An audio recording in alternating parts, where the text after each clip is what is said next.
touch it since.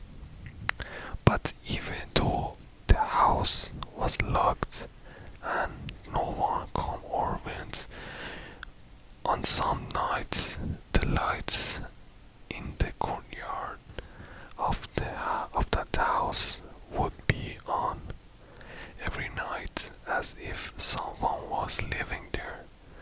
I thought surely his hires had come, but no. One night, it was early at month, and a bit warm. I want to open my window. Suddenly, I saw the lights in that house. They were on again. I looked more carefully